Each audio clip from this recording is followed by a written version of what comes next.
My name is Catherine. I'm 34 years old, and I've been staying with my mom at our family house ever since my dad died 3 years ago. I decided to stay because I didn't want to leave my mom alone. So I've been here for 3 years now. During this time, some really bad people came to see us. These people were my own brother, Bob, and his wife Jane. I've known Bob since he was born, and Jane has been his girlfriend since they were in middle school. Bob used to bring Jane home during vacations, so I got to know her too. To be honest, I can't forget about those two. They used to bully me just for fun. Both of my parents were usually busy with work, so they weren't around much on weekends. But when they were gone, that's when the bad stuff happened. We lived in a big mansion that my dad, who was a CEO, built for us. But one time, they told me to play hide and seek in the mansion, and when I hid in a closet, my brother and Jane filled it with stuff, trapping me inside. I'd be stuck in there until just before my parents came home, and then my mom would scold me for messing up the closet. One day, my mom came home early from work and caught Bob and Jane stuffing me in the closet and blocking the door. She was really mad. After that, they never locked me in the closet again, but they kept bothering me. I was angry at my parents for not being there when I needed them. I resented Bob and Jane, but I also felt mad at my parents for not helping me. Then, when I was in middle school, Bob and Jane did something really mean. They cut up my school uniform with scissors, wrote all over my textbooks, and even ruined my cushions and bedding. I found out later that Bob and Jane were in high school at the time and they were angry because they got bad grades on their exams and their parents scolded them. That's probably why they took such a mean revenge on me. I was shocked in my messed up room. Why was this happening to me? Why wouldn't anyone help me? I stood there lost in those thoughts. Then, when I didn't come to dinner, my mom came to check on me and saw my room. She screamed, and my dad came running too. My brother came in last, struggling to hold back his laughter. He couldn't help but chuckle sometimes. Surprised, my parents looked at me as I said, "Mom, Dad, I want to leave this house." Tears started flowing as soon as I spoke. No one is helping me. Bob and Jane are always mean to me together. They've ruined my toys, my school stuff, and my clothes. I don't want to live here anymore. I'm mad at both of you, Dad and Mom. You haven't helped me. It was probably the first time I cried so much in front of my family. Before that, I just quietly endured and cried alone when things were tough. But this time, I cried loudly like a child. Seeing me like that, my mom hugged me and said, "I'm sorry for everything." Even my brother, after seeing how upset I was, seemed to understand how serious it was. He tried to leave, but my dad stopped him. "Do you understand what you've done? This is serious," my father said. Even though he wasn't yelling, his voice was scary, even to me, who wasn't being scolded. "Come on, Dad. It's not like we committed a crime. We were just having some fun," my brother replied. "Destruction of property is a crime. You need to understand that you have to make up for it," my father explained. But, Catherine is family, and I'm still young. Minors can't be criminals, can they? My brother protested. My father sighed deeply at my brother's excuse. True, as a minor, you might not have the means to pay. But as parents, we're responsible for your actions. If you can't compensate, we'll have to. It's time for you to go live with your uncle. Uncle? My father's younger brother was known for being strict and disliked dishonesty.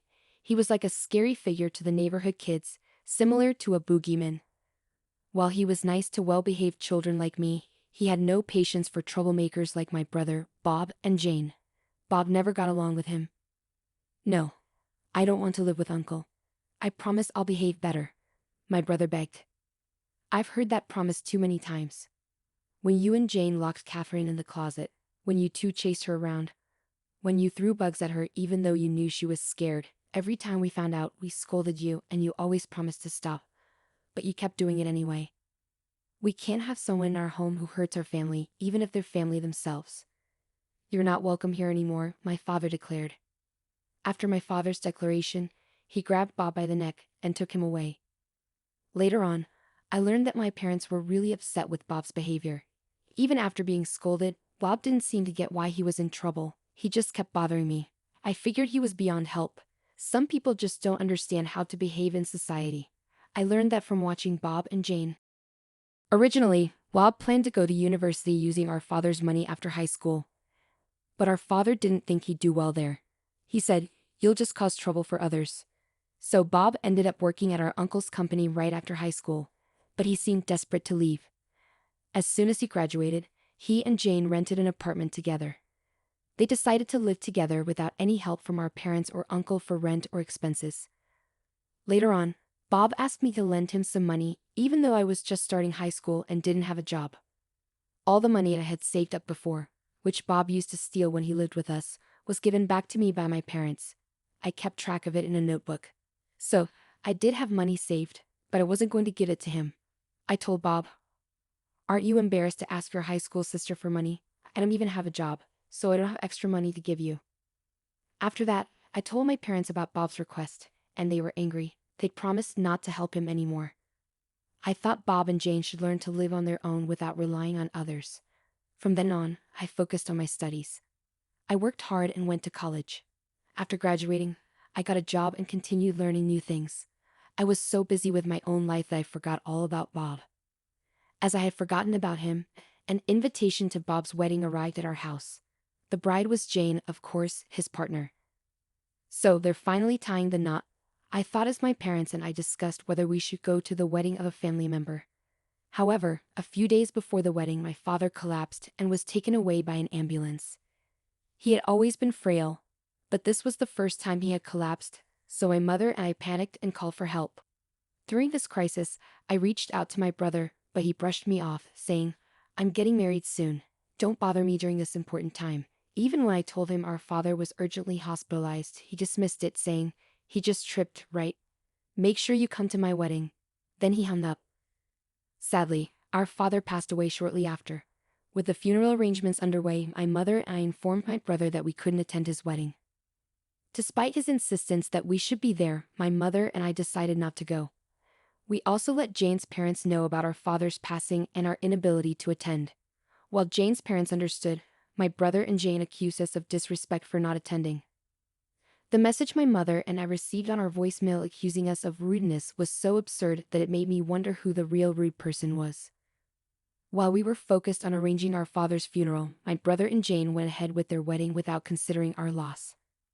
After that, my mother and I never brought it up, but we felt like our relationship with my brother was completely broken.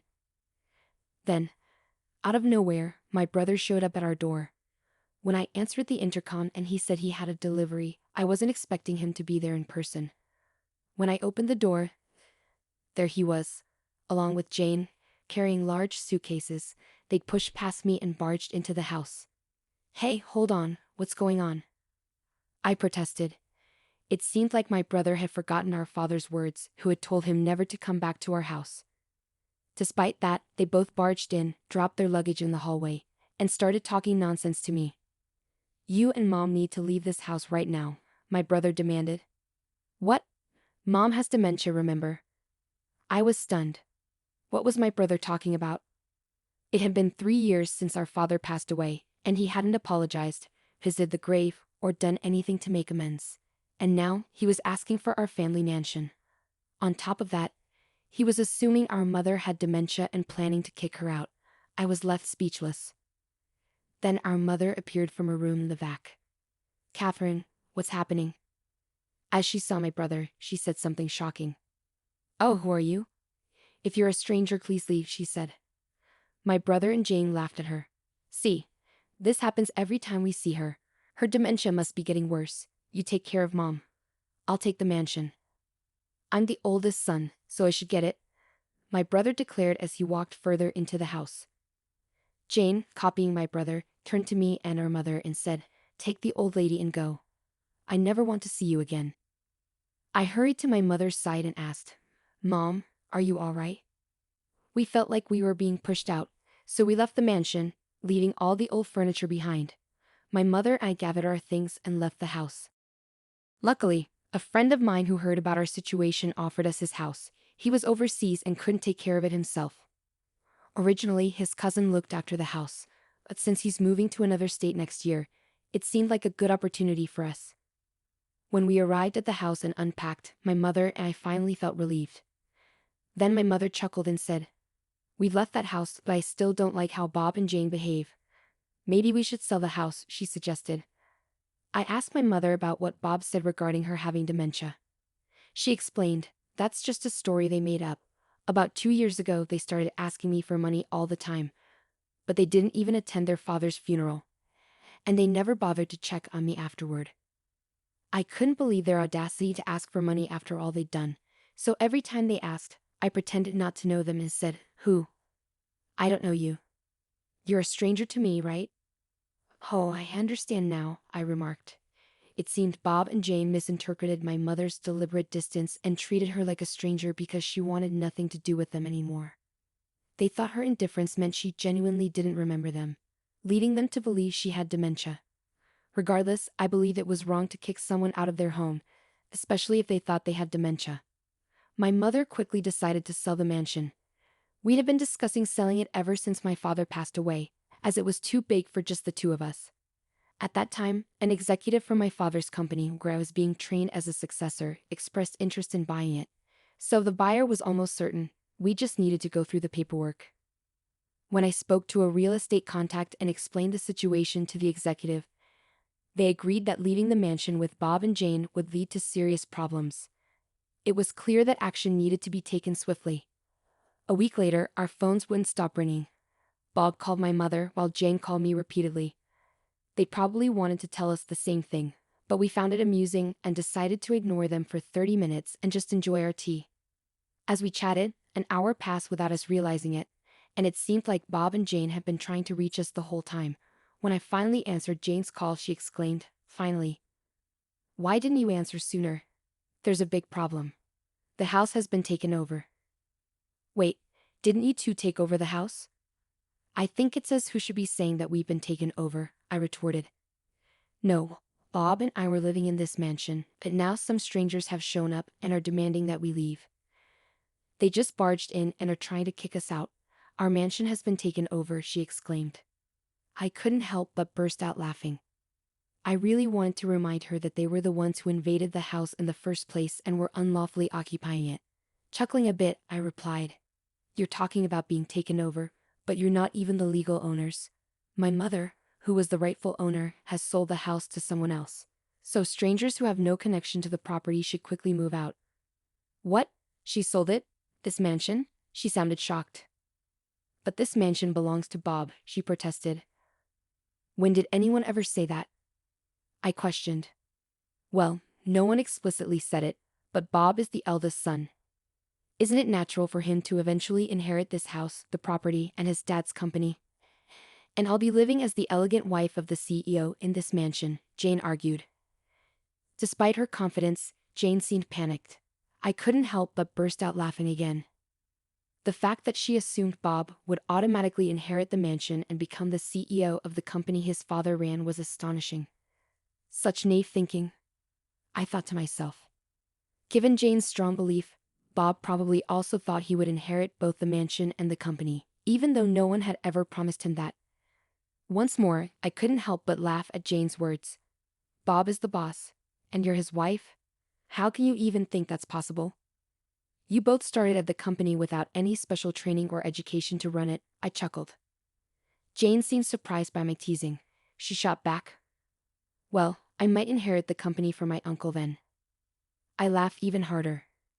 "You should check the company news first. And about my uncle's business, his cousin's son is already running it." "What? So Bob can't be CEO, and I can't be a CEO's wife?" Jane couldn't believe it. "That's right. Can I hang up now?"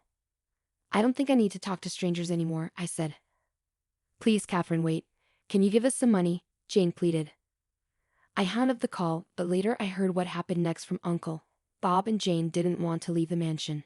They clung to the pillars and refused to go. Uncle had to come and pick them up. It turns out, since they were hired by Uncle's company, they were undergoing strict training, and they were so scared that they cried when Uncle took them away. They were taken to a mountain retreat owned by one of Uncle's friends because they were too unpredictable on their own. Uncle warned them that if they didn't behave at the retreat, they'd be stuck there forever. Despite this, they tried to escape multiple times but got caught every time. Meanwhile, the person who was supposed to manage the house was my fiancé, who's currently working abroad. I'm living in his parents' house now. He's planning to come back home this year, so we'll start planning our wedding soon. My mother and uncle who helped us will be invited to the wedding, but Bob and Jane won't be invited.